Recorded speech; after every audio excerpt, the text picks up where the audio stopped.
have been times when they considered leaving America for good, like after NBC canceled The West Wing.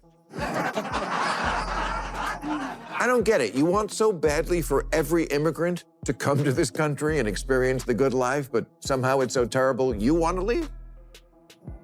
And have you ever seen the Eurovision Song Contest? They actually listen to that crap. Look, everywhere in the world, I'm sure, seems great when you haven't lived there. I hear people tell me Costa Rica is beautiful. I'm sure it is. You'll also get bitten by a snake on the flight over.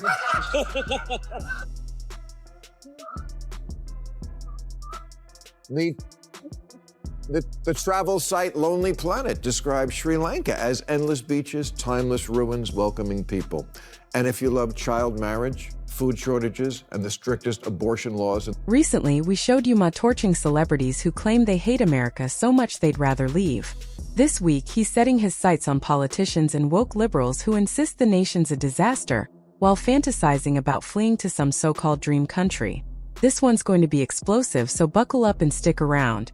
You have to want to live here. I bring this up because there was a video that made the rounds recently by a woman who said she was a proud progressive and was running for state representative in New Hampshire, and yet posted this. Is there a place we can move that people would be happy to have us, that we're not gentrifying or colonizing? I don't want to be a problem, but I need to get the fuck out of this country. The fuck out of this country? The one you want to be elected to a leadership position in? What was your campaign slogan? America, a shining shithole on a hill? Yep. Ever since Trump won the presidency, it feels like there's been a non-stop chorus of celebrities and politicians shouting about how much they hate America. Some are bitter because sane Americans rejected Kamala Harris, while others are furious that Trump is back in power. But the excuses keep getting more and more ridiculous. Take this woman from New Hampshire, for example. She claims she hates America because the country is gentrifying or colonizing other people. Seriously? That's not only absurd. It's the definition of anti-common sense. These aren't real arguments. They're empty talking points designed to stir outrage, not deliver truth. Yet somehow they keep trying to sell this nonsense to anyone willing to listen. By this political message, vote for me because I hate it here. Now, does America have big problems? Yes, I've often cited the America sucks. Ma raises a sharp question that deserves serious reflection. If these politicians claim to hate America so much, why are they even running for office here? Their excuse is always, we want to change it. But let's be real, do you really need to hate something to improve it? That logic is weak at best. What it really sounds like is recycled political theater. Grandstanding, empty speeches, and sound bites meant to stir outrage instead of offering solutions. If they truly despise this country, maybe the last thing they should be doing is trying to lead it. Does America have big problems? Yes, I've often cited the America sucks list. Things like being 54th in the world in infant mortality behind Cuba, 19th in literacy behind Russia, 72nd in female representation in government behind Iraq. A lot of work to do here. And is it possible for a country to lose itself so much that leaving it is justified? Yes, but we're not there yet, not by a long shot, and we don't need quitters. We need people who will stay and fix it. We don't need quitters who run the moment things get tough. Not Ellen DeGeneres, not Rosie O'Donnell, not the celebrities who abandoned America just because politics got messy. What we need are people who roll up their sleeves and push forward. Citizens who are loyal, patriotic, and unafraid. People who stay, who fight, and who believe in fixing what's broken instead of fleeing. Challenges aren't excuses to run. They're a call to act with courage, grit, and conviction. That's how America moves again. Isn't that America isn't worth defending? Maybe the problem is that lots of people today are entitled whiners who have no perspective and no idea how good they have it. Too many people have no idea how good they have it in America. They romanticize other nations, cherry-pick what looks appealing, and fantasize about moving there. What they ignore is that most of those countries can't even promise the basic freedoms and opportunities Americans take for granted. Entitlement has spiraled out of control. People whine as if liberty, prosperity, and security just fall from the sky. Instead of valuing what makes this nation exceptional, they grumble and chase illusions of greener pastures. Percent of self-identified liberals say there have been times when they considered leaving America for good, like after NBC canceled The West Wing. I don't get it. You want so badly for every immigrant to come to this country and experience the good life, but somehow it's so terrible you want to leave? And here's the irony that never fails to baffle me. Democrats and liberals scream nonstop about how broken, unjust, and hopeless America is. They call it beyond saving. Yet in the same breath, they push to fling our borders wide open and invite countless immigrants into this supposedly awful country. Think about that. If America's so rotten you want to pack up and leave, why encourage others to come? That's hypocrisy in its purest form. Either America's worth defending and building, or it's not.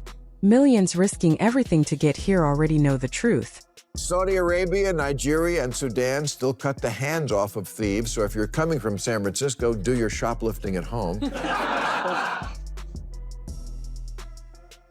And you might also want to do your protesting before you go, because protesters are routinely shot in lots of places. Gosh, it almost seems like the world is full of suffering, intolerance, and oppression on a scale we can't imagine. But that can't be true, because if it was, we'd be protesting it. It must only happen in Israel.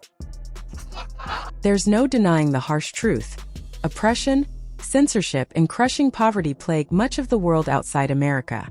In countless countries, speaking out against the government can land you in prison or worse. Post the wrong thing online and you risk being silenced, banned, or hunted down.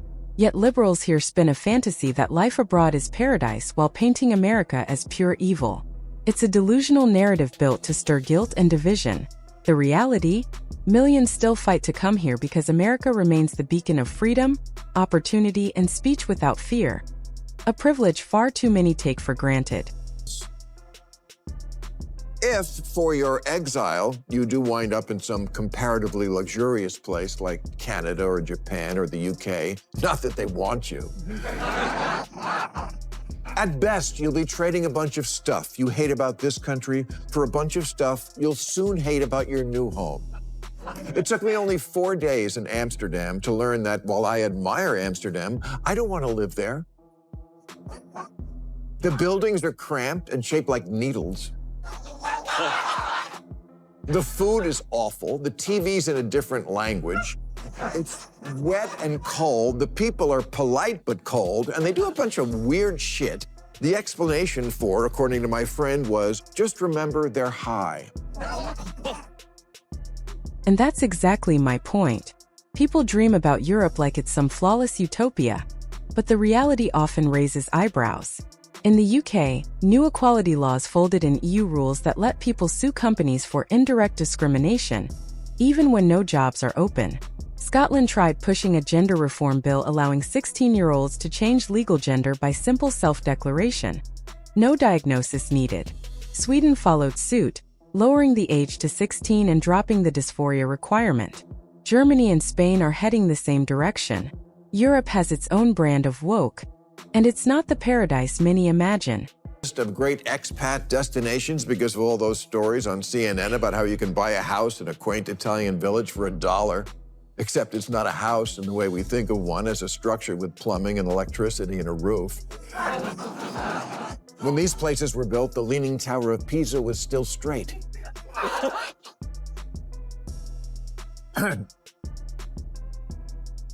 Sure, you can spend $100,000 to make them livable, and I'm sure it's no problem to find reliable workmen in rural Italy who you'll then fall in love with like in Under the Tuscan Sun, but...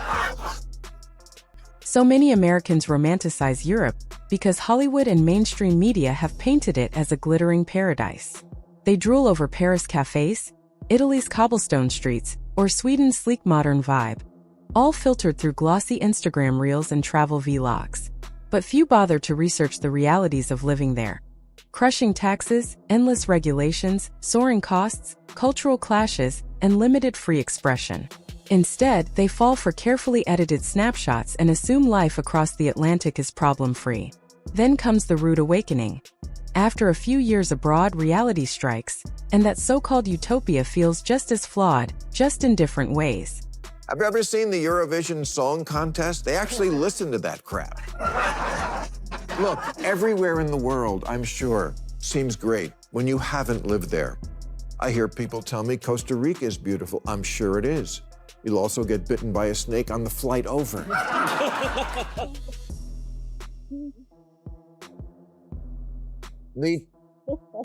The travel site Lonely Planet describes Sri Lanka as endless beaches, timeless ruins, welcoming people. And if you love child marriage, food shortages, and the strictest abortion laws in the world, Sri Lanka could be right. Travel magazines and glossy lifestyle blogs love to push the fantasy that everywhere outside the US is paradise. They flood readers with stunning photography, dreamy stories of authentic living, and glowing descriptions of foreign cultures. But what they never highlight are the harsh realities hiding behind the postcards. Many of these so-called havens are ruled by political systems that strangle basic freedoms. Some enforce brutal LGBTQ laws that criminalize identity itself. Others maintain strict abortion bans that rob women of autonomy. In certain countries, couples can be punished just for holding hands or sharing a kiss in public. These aren't minor inconveniences, they're serious human rights violations. Yet the travel industry ignores them, choosing instead to sell a polished illusion that hides the ugly truth. And liberals, celebrities, and glossy media pile on by bashing America while glorifying countries they barely understand.